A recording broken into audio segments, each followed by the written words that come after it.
Welcome to New York Got Game. Welcome back to another edition of New York Got Game. Dexter Henry here. The offseason is rolling on, so we are going to continue with our series that we've been doing, the top 25 Knicks of the last 25 years, or top 25 Knicks since the year 2000. Now, what have we done already? We have gone through numbers 25 through 16. Parts 1 and Parts 2 covered that. Now, today, it's going to be Part 3. And we're going to talk about the guys who are ranked 15 through 11. We are getting very close to that top 10. So, very interesting list so far. I've seen the comments from some people. Some people have agreed with the list. Some people have disagreed with certain selections on the list. Have your own list. Do what you want to do. I welcome all the comments. It's been fun doing this, and we're going to move along. I do think it's going to get really, really fun. Not that this one won't be fun, but it's going to get really, really fun when we get to that top 10. And we're talking about who have been the 10 best Knicks of the last 25 years. But, as I said, for Part 3, we're going to talk about 15 through 11. The Knicks are heating up.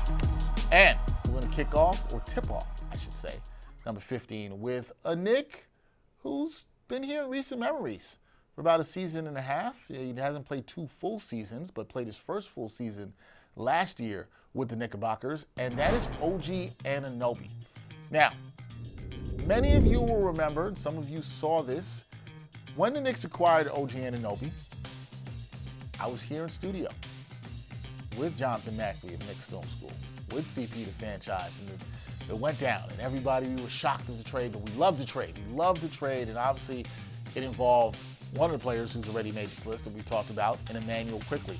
But we knew what the Knicks could be getting with OG Anunoby, and that was a defensive monster. OG Anunoby has been exactly that for the Knicks. Look, his numbers in his Knicks tenure, it's been about a year and a half, 17.5 points per game, 4.7 rebounds per game, 1.5 steals per game. He'll get those cookies, that's for sure. Shooting, 3-and-D player, can shoot over 37% from downtown. He's done that. And, after the Knicks got him, mid-season, 2023-2024 season, he only played 23 regular season games. He had that injury with the elbow. But since he's been healthy, and last season he was healthy, he's been the Knicks' best perimeter defender. There's no doubt about that. He fit perfectly into what the Knicks wanted, an elite wing who can defend, who can hit the three, and a very good complementary piece next to Brunson. Now, what you saw last year a little bit, and this was happening when Brunson was out, you love the fact that he started cooking a little bit with the ball in his hand, and that's something you wonder if that can evolve for the Knicks next season. And OG's numbers off and on the floor, his on-off numbers are fantastic. He can block shots.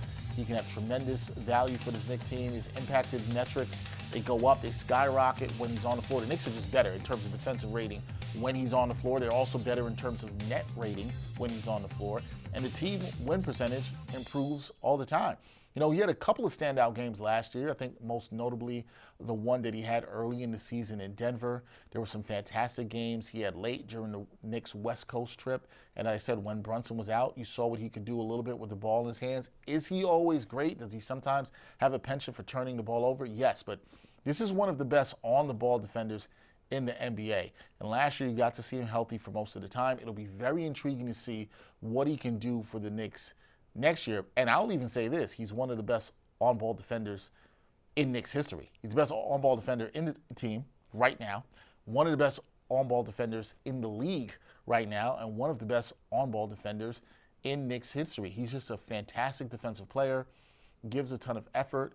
We'll see how his offensive game expands or does not under Mike Brown, but in a very short period of time, just a season and a half, OG Anunoby is already one of the 15 best Knicks, in my opinion, since the year 2000. All right, moving on. This is a fan favorite coming in at number 14, and a guy who came in a trade to the Knicks in 2023. That is Josh Hart, and has been there. And listen, Josh Hart, man, he's everything for the Knicks, right? He's the glue guy. He's the connector that you want to talk about. He's an elite rebounding guard. He'll play the 2. He can play the 3. You've even seen some times where he's had to play the 4. And look, throughout the Knicks playoff runs, he's been an X factor, whether it was in the 2023 run that ended against Miami, the 2024 run that ended against the Pacers. He had some shaky moments in this recent run here in 2025. It's a little bit of up and down play. He was really good in that first round series against the Pistons. But when you think of Josh Hart, you got to think about that iconic moment. Game 6 against the Sixers, first round in 2024, sinks that three-pointer to send the Sixers home. Big-time shot by Josh Hart. But the thing with Josh Hart has always been, you know what he can do. He's not going to be a big-time scorer, 11.3 points per game in his Knicks career, 8.7 rebounds, fantastic rebounding guard, pound for pound, maybe the best rebounder in the league. Can drop some dimes for you, 4.8 assists per game, 1.2 steals per game. Defense slipped a little bit last year, but you always like the effort you get with him. He will not cheat the game. He'll push the ball in transition. He'll look for other guys. Also, it's a record for most Knicks triple-doubles in the season. He passed Walt Frazier for that. He did that last season. The thing with him is you always want to see the willingness to shoot. Will he shoot the three? He's been hesitant on that throughout his career, but when he lets it fly and is playing with confidence and that kind of high energy, I mean, he's one of the Knicks' best role players they've ever had. And he's a guy who I think really embodies this city, this fan base, what he's about. When I had John Starks in studio last year, before the start of the season, I asked him what's the player on the Knicks that he loves to watch. And he was like, come on, Dex, you already know it's the guy that wears the same number that I did, number 3.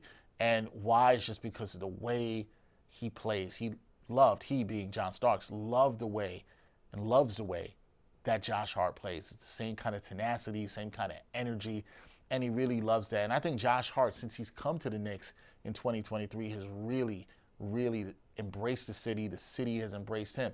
And we talked about that Sixers series, right? And one of the things about Josh Hart is also, it's not just how he plays, how hard he plays, and you see him on the Roommates podcast with Brunson and all that good stuff, but he really gets it. And there was a moment in Game 2, which is an iconic game that we've already talked about in the series, Dante DiVincenzo hitting the game-winning 3 there in that series to put the Knicks up 2-0. But the Knicks fans in that series, you know, Reggie Miller was in the building, and, Josh Hart. I think that's a you. Josh Hart. I think that's a you. Josh Hart. Yeah, that's Josh Hart right there. Josh Hart had to let Reggie Miller know what he already was hearing from the fans and what they were telling him about himself. He just had to let him know that the fans were saying that to him. I'm not going to repeat that, but y'all know what y'all were saying out there and giving it to Reggie Miller. And that's just Josh Hart. Once the Knicks fans saw it, they're like, he's one of us. He's going to let Reggie Miller know because we know how much you guys despise Reggie Miller out there. But Josh Hart, like I said, no doubt, one of the best Knickerbocker role players, and we'll see how his legend grows because he's another guy that, if the Knicks win this year or they get further in the playoffs into a finals, his legacy and legend is only going to grow. And I say that for all these new Knicks that we've talked about in this range, whether it's OG, whether it's Josh Hart, Mikal Bridges, Cat. Those guys really are going to jump up into that top 10 really soon if this Knicks team does what a lot of people think they can do next year, or they win a championship in the next year or two. They'll be right up there in that top 10, undoubtedly for sure. Now, coming in at number 13 is a point guard who's also a friend of New York Got Game. He's been a guest on the show, Raymond Felton. Now, he had 2 stints with the Knicks, played on that Knicks team in 2010-2011 season, was part of the Carmelo Anthony trade, but then came back to the Knicks, played for a couple more seasons, 2012 to 2014. So, solid point guard, part of 2 playoff teams, great fit with the Knicks. And you got to give him credit. When you think about the Knicks' sort of resurgence coming back in 2010, short-lived, I think a lot of times people think about Amari Stoudemire, right? And him sort of leading the way. But his running mate, if you want to say that, was Raymond Felton. And the thing about Raymond Felton, particularly in that 2010-2011 season, was, to me, he played with a bulldog mentality. He always attacked the rim. You liked how he played. And that season, to me, he was a borderline all-star. I thought he should have got an all-star nod. Now, through his Knicks career, he's averaged 13.4 points per game, 6.6 assists per game, and that's with the 2 stints combined. But when you talk about a 2010-2011 season where he missed out on the all-star team, 71 points per game, 9 dimes per game. Those were career highs, folks. And he played really well, pretty efficiently, very tough. And look, the outside shot could come and go. Sometimes he was around 34, 35%. But he played with that toughness, especially how he attacked the paint, right? And, played off of the guys he played with, even when he came back for the team. His second stint, not as memorable. There were some times where he didn't look like he was in shape. But I think a lot of people are really going to think about him on that 2010, 2011 team and how he played with Amari Stoudemire and was that second dog on that team. And like I said, bulldog mentality. When I think about him all the time, I think about his drives to the basket, how he finished with toughness, played tough. And he deserves a lot of credit for that time because he had one of the best seasons that the Knicks had seen from a point guard to that time. Until that time, and we're talking about, the Knicks hadn't had too much talent at point guard. They'd been searching for a while.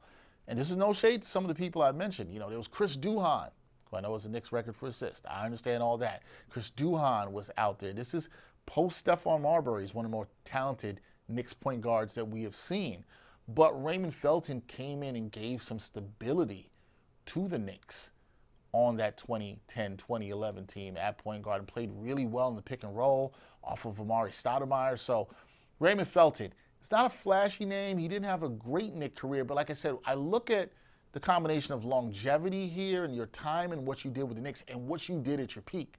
And at his peak of what he did, I thought he should have been an all-star that year. He was borderline. I thought he should have been an all-star. Those were good numbers, 17-9 that year. He was one of the better point guards in the Eastern Conference, and that was the peak of his Knicks career in his first season. But he was tremendous with Amari. There was no doubt about that. So salute to friend of the show, Raymond Felton. At number 12, this is going to make our Italian Knicks fans out there very, very happy, Danilo Gallinari. Now, guy who also, because it's the second guy we have in this range here that was part of the trade for Carmelo Anthony. Played with the Knicks for 3 seasons, 2008 to 2011.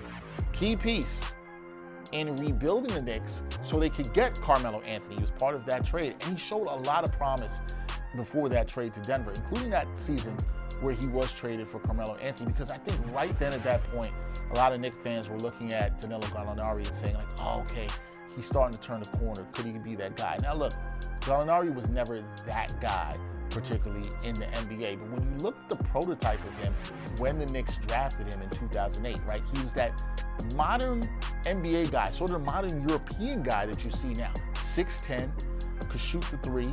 Eventually, towards the end of his game and his time in New York, he started to put the ball on the floor a little bit, but he had a really good three-point shot, and you saw the vision for him. He was never a guy that could totally really create his own shot and get in his bag, but he could step out, and he really is what you look at in terms of the modern big or stretch four. And, in his time with the Knicks, 13.7 points per game, 4.3 rebounds per game, shot over 37% from downtown. And when I think of Gallinari, because I've always been trying to do this list, it's like, what's the moment for him? And there was a game he had in 2009 against the Hornets, and he had a fantastic fourth quarter where he hit back-to-back threes, 21 points. But if you remember in this game, late in the game, this was a game at the Garden against the Hornets, late in the game, he missed 2 free throws. After having a fantastic fourth quarter, like I said, 21 points, had hit these back-to-back huge threes, he misses 2 free throws. AC Law of the Hornets is coming down the other way, trying to go for a layup, and Gallo, who we hadn't seen much defense from, came with a huge block to seal the game. And I think that was a big moment for him as a Knick, because defensively, little suspect there. But Gallo got the job done. Look, the Italian fans, like, you guys were out for Dante DiVincenzo. Y'all were out for Danilo Gallinari as well, too. And he was a good Knicks draft pick. Didn't get to develop into more. Obviously, a trade the Knicks had to make for Carmelo Anthony, but he was a key piece in terms of the Knicks sort of turning things around in that era. And Danilo Gallinari, one of the better looks you see in terms of a modern big in the NBA, and he did that in his good short stint of 3 years in a Knicks uniform. And at number 11, the last person we're going to talk about today, look, this is one of the best bench scorers, not in Knicks history, in NBA history. He had 4 seasons with the Knicks in what I will be nice and call a very dark era of Knicks basketball. This is Jamal Crawford. Plays for the Knicks from 2004 to 2008. And Jamal Crawford, hailing from Seattle, one of the most explosive scorers and exciting guards to ever wear the Knicks uniform back in the 2005 seasons with the Knicks. 17.6 points per game, 4.4 assists per game. Tremendous scorer. I mean, I cannot say that. And also shout out to Jamal Crawford because we saw him on the broadcast this year on MSG. He was doing his thing and really loved what he did filling in for Clyde. But this was a guy who, when he had the handles, right? He could cook you in a variety of ways. And when he got hot, woo, he was on. Now, his moment, I mean, this is one of the players you're talking about here on this list that it was easy to pick out. When you think of Jamal Crawford in a Knicks uniform, you're going to go back to 2007. Now, I understand it was a dark time for the franchise. A lot of y'all don't want to go back to 2007. I would not want to as well.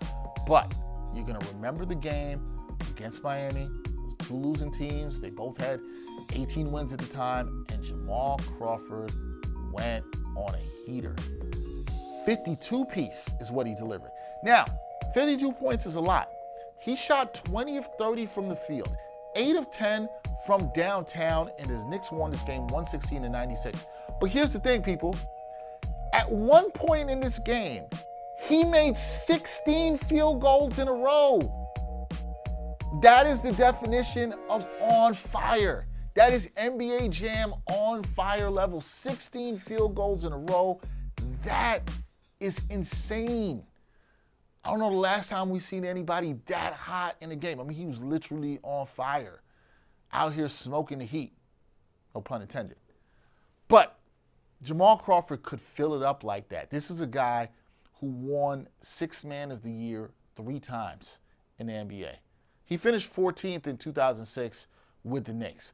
But this was a walking bucket. I still believe Jamal Crawford could walk on the court and give you a cool 10 if he wanted to. A walking bucket.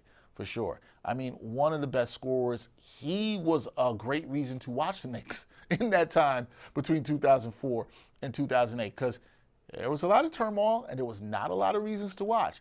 But Jamal Crawford getting buckets during that time was absolutely one of the reasons to watch. Fantastic scorer, was electrifying in a Knicks uniform. I don't think anybody will mistake him as, one of the greatest Knicks players of all time. He's absolutely one of the greatest scorers. He was just prominently somebody during that time who could fill it up, score. You knew what you were going to get from him. Could be a better playmaker at times than I think people thought that he was. But he had that old school playground game that I think a lot of people would go back and enjoy. And if you didn't get to watch Jamal Crawford, maybe you're too young and you're watching this list now, go back on YouTube, watch some Jamal Crawford highlights. Watch that 52-piece that he dropped on Miami because Knicks fans always love that. Anytime the Knicks fans can get a win on Miami or you see somebody get buckets on Miami, I know y'all love that. Go back and watch some Jamal Crawford if you haven't seen it.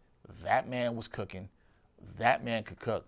And in that game, he absolutely cooked. So there we go. We've got numbers 15 through 11. We are almost through the top 25. We are nearing, and next week we'll talk about the top 10. But, going to round this out.